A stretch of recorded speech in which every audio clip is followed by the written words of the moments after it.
So let's get right into it. Let's just dive right in. And again, sorry for the delay. Today, I wanted to talk about abuse. There's quite a bunch of different types of abuse, and I really wanted to focus on 6 types of abuse that are directly related to domestic violence. Not just domestic violence, but also in other situations as well too. The name of this webinar is actually called Domestic Violence and Emotional Abuse. But I'm actually going to cover a little bit more than just 2 types of abuse today. I'm actually wanted to cover and make time for 6 different types of abuse today. And not only that, but I also have some things that I'm going to share my screen with, hopefully, that will be working. And we could talk a little bit about how to heal with coping with trauma from abuse. We'll talk a little bit more about the power and control wheel that sometimes is used in therapy to explain the type of abuse. And we'll also talk about PTSD from abuse and what that looks like. And finally, what I wanted to do is also provide you with resources on different coping skills and different types of ways to deal with symptoms of post-traumatic stress disorder or different types of symptoms that you might have experienced throughout your life regarding these types of abuse. Again, my name is Bridget Vicina. I am a licensed clinical alcohol and drug counselor. I'm also a certified professional gambling counselor supervisor. I am also a national certified counselor and a certified rehabilitation counselor in Las Vegas, Nevada. So I'm not sure where everybody's from today, but hopefully we have a variety of different people from all areas of the world. And if you have anything to share, please feel free to join in the webinar chat. Any comments, any questions, if I can answer them, I would love to. And thank you again for being here. So the first one I wanted to really talk about today was emotional abuse. A lot of times when we hear of domestic abuse, we think of domestic violence. And that's the one that typically goes mostly reported. Doesn't go reported, but typically it's the one that's mostly able to gather most statistics from based on reporting mechanisms. So emotional abuse kind of is not really recognized as far as the severity or how much it actually impacts somebody's life. So what I'm going to do is I am going to pull up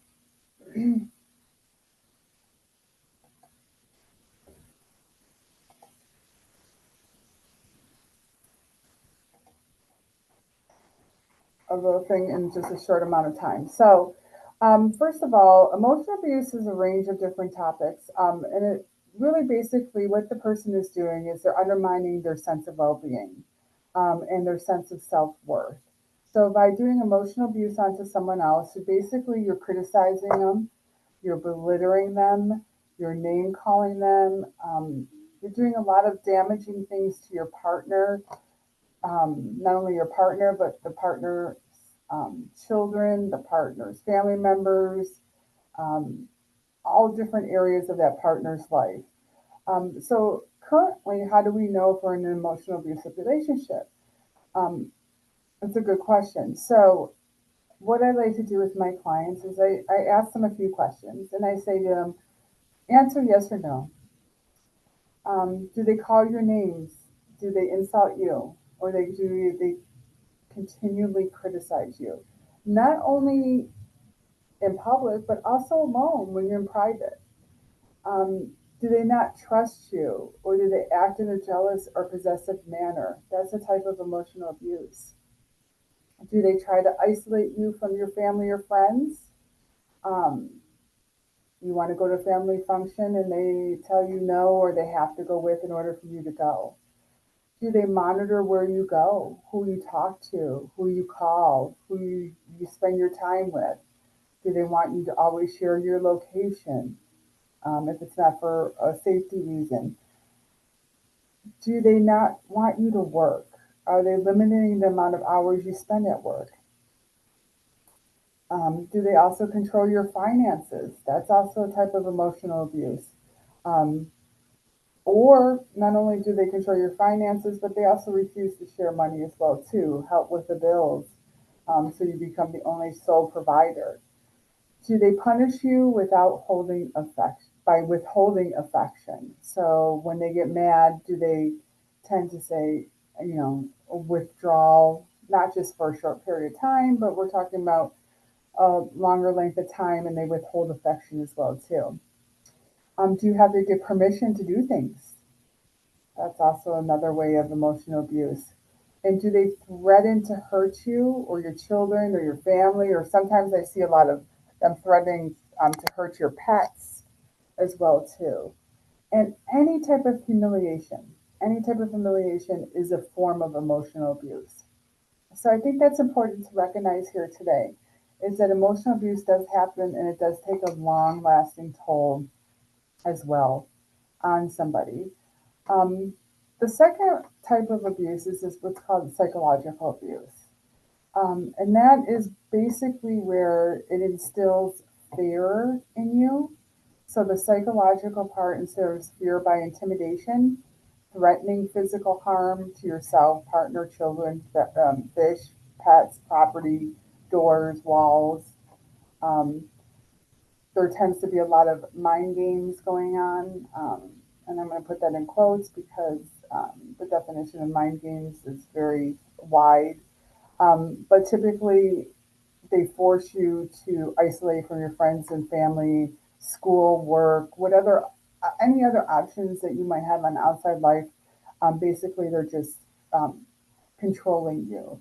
So it's a lot of fear. If you're feeling a lot of fear, please recognize that that could be a sign of the psychological abuse. Then there's also financial or economic abuse. Um, and that involves making or attempting a person financially dependent on them. One of two ways. One is that they have total control over the financial resources, and that includes yours as well too. And so if they have control over your financial resources, what they do is they might withhold access to money. So if you say, I want to have money to spend time with my mom, taking her to lunch, they forbid you to go and they won't give you money to do so. They take away your transportation, the keys to your car. Um, they don't allow you to make money, to go to work. That could be another way of financial abuse. They don't allow you to go to school to increase your economic situation through maybe some type of trainings or something that you might need. So the third type of abuse would be financial or economic abuse. And so I think that's important to also recognize too is that if you're in a situation um, that it would also be something that you would want to make sure that people understand and know what's going on. So if you're in a situation where you're able to tell somebody, that's one of the areas as well too is financially and economically. And then we get down to the fourth type of abuse I want to talk about today, and that's the physical abuse part. Again, I said that's the one that typically goes most reported only because there's mostly injuries where people end up in ERs, police are called, um, people go to work, maybe it's reported at work, somebody can notice it. Those are something that can be a physical notation or something that you can actually see. However, I do want to mention there are some things with physical abuse that you won't be able to see. So I think that's important that we talk about those too.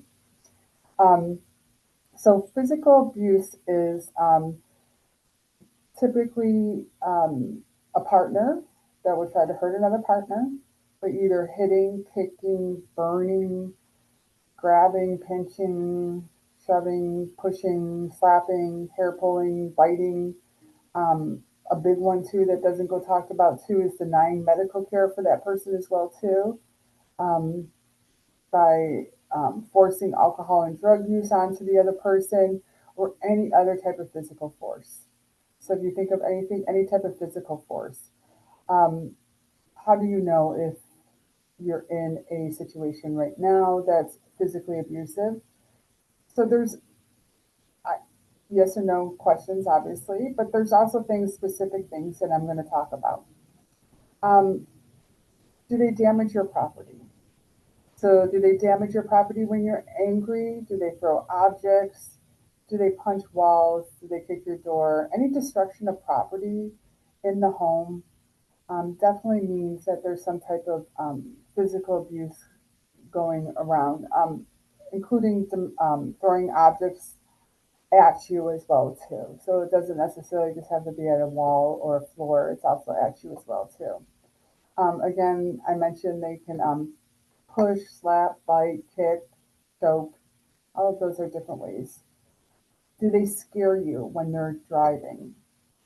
I always bring that up. You know, do they drive recklessly when you're in the car with them? Do they get angry and start to put your life in danger? Speed, weave in and out of traffic. Um, do they make you get out of in the middle of traffic or in an unfamiliar or dangerous place when you're driving? Do they use a weapon to intimidate you, a knife, a gun? Do they threaten to hurt you? That's a type of physical abuse. Just because it's not an actual touching, um, it's still an act of physical abuse if they threaten to use anything with you. Do they tell you to leave your house? So do they say to you, use, get out and make you sleep in the car or make you sleep outside? Um, Anything that forces you to physically leave your own home. Or vice versa, do they trap you in your house or keep you from leaving? That's another word for that is kidnapping. And anytime you force somebody to not allow them to leave, that's what it's considered and called. Um, if they do hurt you, do they prevent you from getting medical attention or from calling the police? A lot of people don't go to the hospital or it does not get reported through fear. And the other one is, do they hurt your children or pets? It's not just the person, it's not just happening to you, but typically it happens to a few other people that are living in your house, if there are other people living in your house. And another one that doesn't go mentioned a whole lot, but do they use physical force in sexual situations that are not consensual? That's another way as well too, which kind of segues into our next type of abuse, which is sexual abuse. So that sexual abuse involves forcing a partner to take part of a sex act when the partner does not consent. That is the fifth type of abuse. And you may be in a sexually abusive relationship now. Um, and I'm going to go ahead and ask some additional questions. And you can just answer yes or no in your head or share if you want. But do they accuse you of cheating, or are they jealous of your outside relationships that you have with other people? Do they want you to dress in a certain way or a sexual way, and do they make you do so? Or do they insult the way that you dress? Or do they insult you or call you insultful names, sexual insultful names? Do they ever force or manipulate you into having sex or performing sexual acts with somebody that you don't want to? Um, do they hold you down during sex when you ask them not to? Do they demand sex when you're sick or tired or maybe after they physically abused you? Do they hurt you with weapons or objects during sex? And do they involve other people in sexual activities with you that you don't give consent for? Or do they ignore your feelings completely regarding sex as well too? So those are all different types of sexual abuse and how it relates to abuse. And the last one, which kind of doesn't go mentioned a whole lot, that I wanted just to bring up real quickly, would be stalking. That's a form of abuse as well too. And I wanted to make sure I mention it here today because a lot of times it doesn't get mentioned, or it gets kind of brushed off as being flattering. But it is a very serious thing.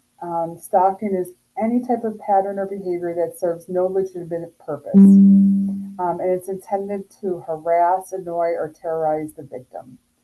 Okay. Typical stalking activities include repeated telephone calls over and over again, um, unwelcome letters or gifts by mail.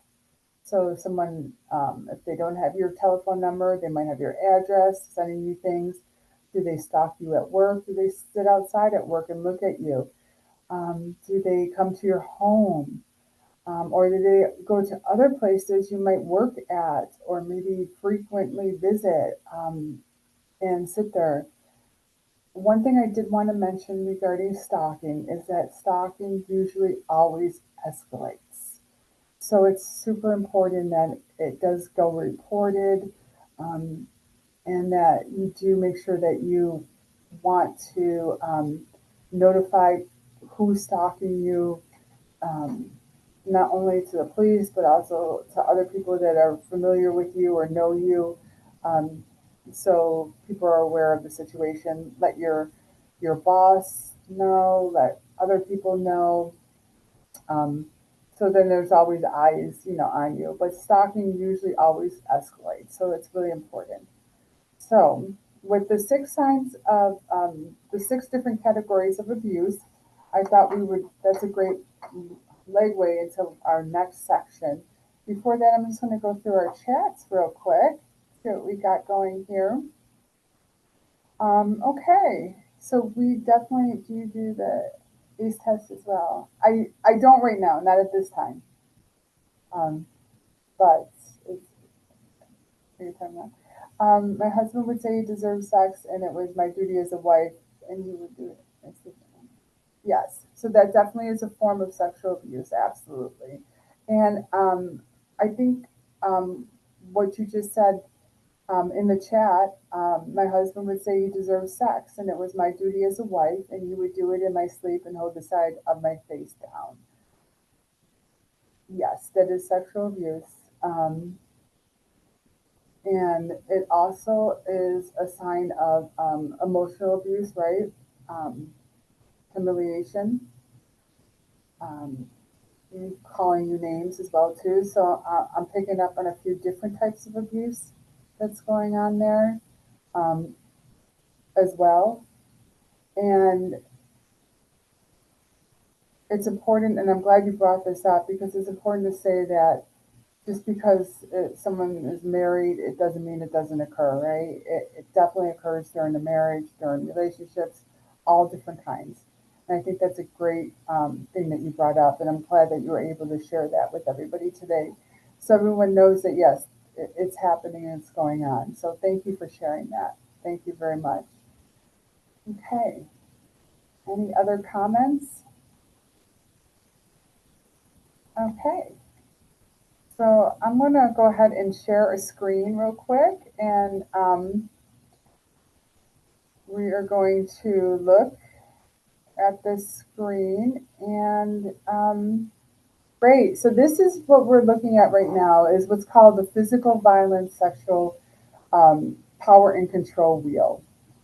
So this wheel is used in therapy regarding kind of explaining to people exactly what it looks like and how it's defined. And I kind of went through everything on here, but this wheel is kind of more of a generalized a wheel, a little cheat sheet. So if you want, if you're recording this webinar, you could always go back and look at it. If not, some people like to screenshot this. But using coercion and threats, which I mentioned, using intimidation, using emotional abuse, using isolation. The one thing I didn't mention last time was previously was minimizing, denying, and blaming. So they make light of the abuse, or they blame you for it, right? Or they say that it never even happened at all. That's typical. Or they shift responsibility for the abusive behavior, saying, well, if you never did this, then this would have never happened. Or they say you caused it. So that's something that you will see an abuser do quite frequently too is minimize and denying the blame. They will use their children or your children to make you feel guilty, right? Well, if you leave me, the kids aren't gonna. If you do this, um, I'll tell the kids that. Um, or they tell the kids to relay messages to you. They harass or threaten to take the children away. You don't have any money. I'm the one with the money. I'm going to get the attorney. You're never going to see your children again. So that's kind of a typical um, pattern that you see with people that are physically, emotionally, sexually abusive as well too. So now I wanted to kind of go into what happens after you've been abused. So let's take a look at what the most common symptom of somebody looks. I'm sure some of you have heard of this word before, but it's called post-traumatic stress disorder. Um, People that suffer from abuse, whether it be short-term abuse or long-term abuse, tend to have what's called post-traumatic stress disorder, right? And that, how do you know if you have it? Well, obviously, going to a therapist, getting diagnosed, or seeing a psychiatrist. They're definitely that's a great way where to start. Someone that's a professional can help you with that. But if you're kind of contemplating whether or not you even want to do therapy or whether or not you want to get help right now, if you look at this chart and you're in a relationship and you feel like maybe right now that you're in some type of an abusive relationship, I want you to think about the experiences that you've had. Um, Typically, people that suffer from post-traumatic stress disorder, they avoid thinking about the trauma at all. So it happens and they block it out. They avoid it. Okay. They avoid talking about it with other people. It happens. They don't want to talk about it. Are you easily startled or easily frightened? That happens to people as well too, meaning loud noises or somebody might come up behind you and touch you in a nice way and it easily frightens you. Do you find yourself in a negative mood or do you find yourself negative thinking quite frequently? Are you always on guard? Do you always feel like you have your defenses up with people? Do you avoid people, places, and things? I always say it's not just avoiding places where maybe abuse has happened or they, it's also avoiding activities that you used to like to do as well too. And do you have flashbacks of the abuse? Are you at work? Can you not concentrate? Are you preoccupied? Are you feeling like you're always in a fog? Or your fog brain is what we kind of call it. Sometimes do you have aggressive behavior towards others, and you snap easily maybe. Um, do you find yourself depressed, loss of interest in things that you once enjoyed? A lot of people that suffered from abuse have a lot of guilt and shame because they do feel like it's their fault, even though it's not. They do feel like that, especially because if the abuser has emotionally abused them for quite some time, they're going to feel like that. One of the biggest ways people cope with abuse and trauma and is with substances. So people start to drink more or use illicit substances, um, which also leads to sleeping difficulties, or maybe even if you're not using substances, it's harder to sleep because you're having flashbacks or nightmares. So it's typical for people to have bad dreams. One thing about going to get help, either through therapy or through a psychiatrist, is that there is um, now medication also out there too to help with post-traumatic stress disorder. For example, there's medication to help with people that have chronic nightmares and bad dreams. It's called mini press, and it actually really helps a lot of people that suffer from that. So they're able to sleep better and maybe not be so depressed or have as much anxiety while they're doing therapy at the same time. So I think that's important to know that there is help, definitely help out there for that. Anyone have any questions so far on PTSD or signs and symptoms?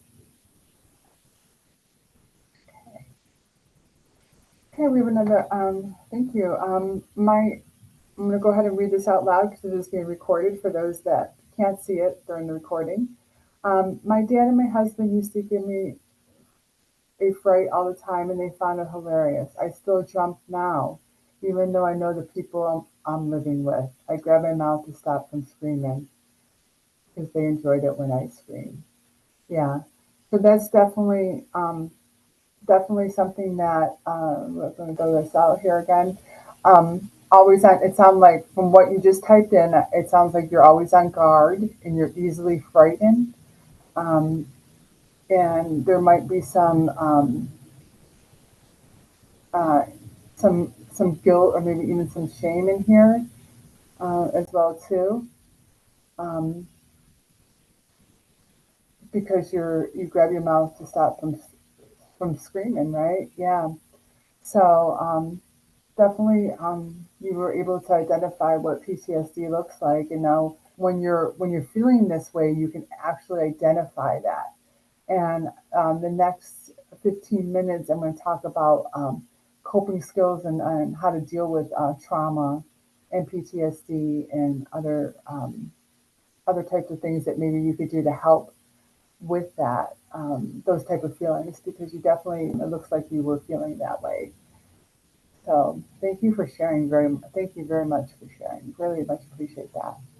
So how do we cope with traumatic stress?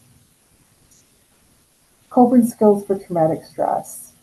Um, the number one, a lot of people love to do breathing techniques. It takes a while to learn, but they're easily nowadays downloaded on apps on phones. There's some free ones where you could put your earpods in and they can do self meditation. They can do a whole 10-15 minute breathing technique. A lot of my clients like to start off the day by doing that and end the day by doing that. So becoming aware of your breath, your breathing, especially during those situations where you're in an unfamiliar place, you feel on guard, where you're maybe not calm, you don't feel like your mind is calm. It's a great, easy way, nobody knows you're doing it, to kind of just quiet your mind and calm your body. Another technique is what's called grounding. And that's really used a lot, especially in the substance use field that we use.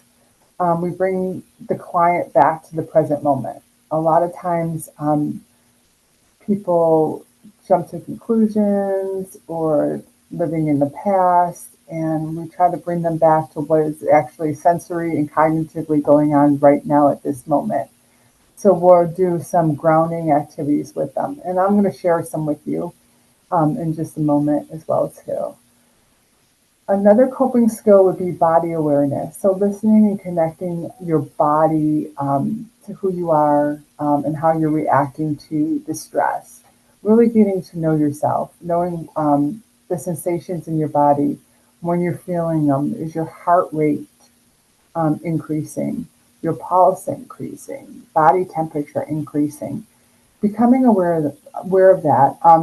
Also, to journaling that in your phone on different, like I said, on different apps. There's all different ways right now that there's a lot of body awareness. Visualization is another type of form of meditation, and that's calling on mental images to improve the way we feel. So visualizing things during those types of moments where you're having symptoms from PTSD. Um, you shared about how sometimes right now, or your dad and your husband used to frighten you all the time, and they found it, hilarious. So after the frightening period, and after you're still your adrenaline's still going, right? And without using any type of coping skills for that, or visualization skills, or anything like that, you're going to stay in that feeling for a lot longer period of time. So these are quicker ways to get out of that feeling and easier ways to start grounding yourself. Number 5 is self-compassion, extending yourself to kindness and grace, right? And how we talk and think about ourselves. those of you that have been through it, giving yourself grace, allowing yourself time to heal, taking time to heal, learning about that, and be good to yourself and be kind to yourself and give yourself a lot of self compassion. So, with that being said, I said we were going to go ahead and talk a little bit about specific techniques. So, a breathing technique I like to do with my client is what's called the 4-7-8 breathing. Okay. So, you're going to sit upright, support your arms on a desk or chair. You do 4 seconds through your nose. You hold in for 2, and then you exhale for 4. And you just do that. And you can wait and do that a few seconds and do it again. So you just sit upright, support your arms, 4 seconds in, hold for 2 seconds, and exhale for 4. 4, 2, and 4. Super easy. Um, hold, exhale, hold, inhale, hold, exhale, hold, inhale. And do that as many times as you want throughout the course of the day. That's a simple, easy, quick breathing technique, nothing too elaborate. Some of the newer breathing techniques are, there's breath work workshops out there right now that can actually, if you really, if something you really want to get into, those are great to do. I recommend anybody that's been through any type of abuse is definitely, or any type of history of PTSD, to explore some breath workshops. That would be great if you have any in your area or wherever you live. Um, the other coping skill that we talked about was grounding. And this is, like I said, I do this a lot with my substance abuse clients. So we want to mentally ground ourselves. We want to mentally remind ourselves who you are and where you are. So, for example, my name is Bridget, and I am here at this address. My name is Bridget. I'm here at this address. There's trees in front of me. Standing on a nice grassy lawn. There's flowers in front of me. Describe, different types of details in the environment where you are. So it's kind of placing you exactly where you are in the moment. Okay. So that is also very helpful. Another type of mentally grounding is to count backwards. Refocuses your cognitive thinking, right? So instead of thinking forward, you're going to count backwards.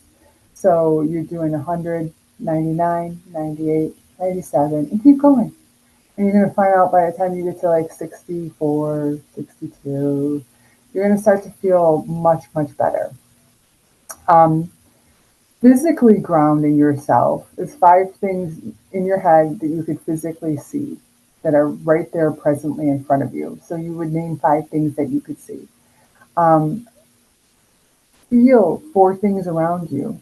So if you have an orange in front of you, feel it. Feel how squishy it is. Touch it. Notice that it's orange. Notice how big it is. Smell it. See what it smells like. If you can, taste it. Open it up.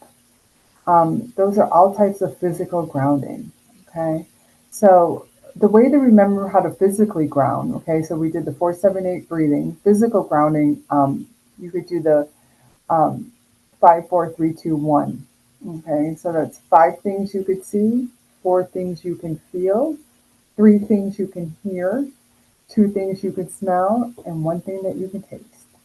Okay, so you get yourself grounded. And last but not least, in grounding, we have what's called mindful walking. So if you're walking and you're having, let's say, a flashback or something triggers any type of feelings that you're having, concentrate on your footsteps as you're walking. What do you see around you? Can you identify different things? What do you hear around you? And what's the temperature outside? How are you feeling? Is it cold? Is it hot? Um, you want to make sure that you're paying attention to your physical walking that you're doing if you're walking. Number three was body awareness. So you're going to do a full body scan, right? So you're going to start to get to know your sensations, right? Pay attention to different parts gradually, top to bottom. Scanning brings awareness to every part of your body and sensation. You can identify the points of your body that causes you the tension. Okay. So if your neck starts, so you start with the, I always like to start with the top of the head and move down. Um, just kind of get to know how you're feeling in your head. Do you have any aches and pains? Your neck tense? Do you have any muscle aches in your arms, fingers? Any tingling sensations? Move down to your stomach, pelvic area, legs, feet. Just kind of scan and be aware of every part and every sensation of your body. Number four was visualization. So you want to do some guided imagery. A lot of times we used to do this in therapy, um, along with some talk therapy, but I really um, push my clients to do this at home now because it is so accessible with all of our social media. When I started 30 years ago therapy, we didn't have all of the tools that we have now on our phones and access to it. So it's really great to just download some apps on your phone, and do some guided imagery right there in your bedroom, instead of having to wait until to see a therapist. And they'll walk you through it, right? All these apps are great in doing that. Typically, what it looks like for those of you that haven't done any guided imagery before, you basically go in a position, a very comfortable position. You're going to imagine a beautiful, peaceful place, a peaceful experience. Maybe your favorite place that you've been to, your favorite place in nature, and you're going to concentrate on specific objects in or sounds or experiences in your mind and how well you felt and what it sounded like and how well it looked at the time. Um, Another key too is that you could also find a lot of guided imagery videos on YouTube too. So I know that there's quite a few on YouTube. Another one, and I'm not going to talk about this one, but it's called the container exercise too. So you can also use that as another imagery, a guided imagery as well. And number five is self compassion. So you're going to change the critical self talking. This happens a lot with people that have been abused. Is that people become very critical of themselves. Um, and that self talk um, is due to the lack of compassion you have for yourself and the judgment that you're putting on yourself, right? So we talk in therapy a lot about how do we use supportive self-talk and not so much negative thinking. Um, Ways that we tell our clients to do so would be to breathe. Um, Tell yourself it's only a moment of suffering. This is a moment of suffering. It's not who I am. This is not who I am overall as a human being.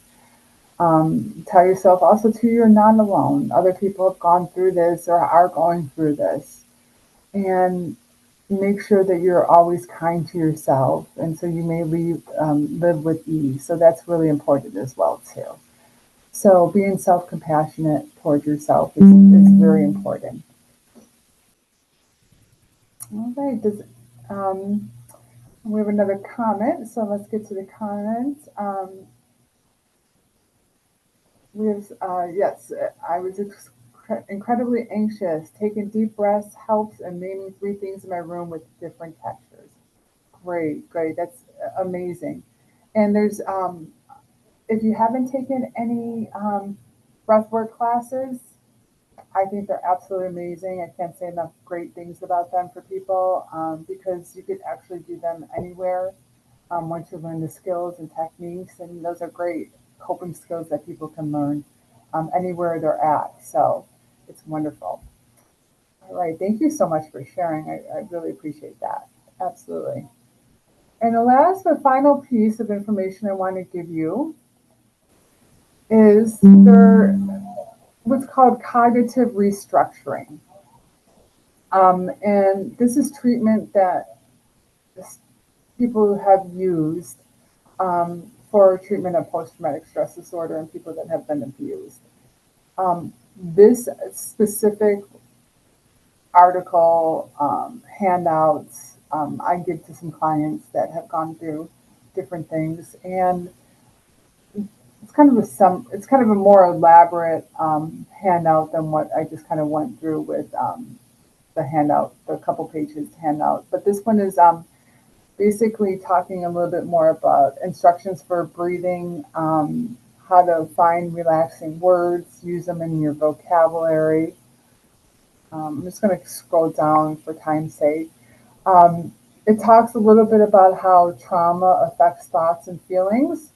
So this handout is great if you work this out with your therapist about how maybe some of your trauma and your PTSD have led to negative thoughts about yourself, not only about yourself, but about other people, even about the world. So how do you unthink that, right? How do you unblame yourself, or how do you stop being critical of yourself? The first is to identify what you're being critical of, right? A lot of times people don't even realize that they're putting themselves down consistently. So I think working through those and getting to where you're able to identify exactly how you're self-destructing yourself with your negative talk as well is a great example of addressing your thoughts and feelings. Also, to give examples of who you don't trust and why you don't distrust people. Okay. So these are common styles of thinking. Okay. And these are pretty, haven't changed in a long time, but we got all or nothing thinking, overgeneralization thinking, should or never thinking, catastrophizing, emotional reasoning, overestimation of risks, inaccurate or excessive self-blame. Okay, these are all types of self-destructive thinking, right? These are all things that happen with any type of people that are suffering from PTSD or any type of long-term abuse. So you typically would hear somebody um, feel or say different things like um, catastrophizing. These things occur when somebody maybe says, I don't think I'm going to go to the store today, to the grocery store, because what if I'm attacked on the way in, right? So that's catastrophizing. You're really just going to the grocery store, right? Um, Taking an exam and automatically thinking you failed without getting the results, right? Even though maybe you studied. Or maybe inaccurate or excessive self-blaming. So it's all your fault that you feel that you let the abuse go on so long, or you're responsible because your child got into a fight at school. So you blame yourself for something that you really didn't have any control over, right? Or maybe you had only a little bit of control over, right? So just remember that that's the type of negative thinking. Um, all or now thinking is I'm not perfect, I'm a failure, right? So those are other types of thinking.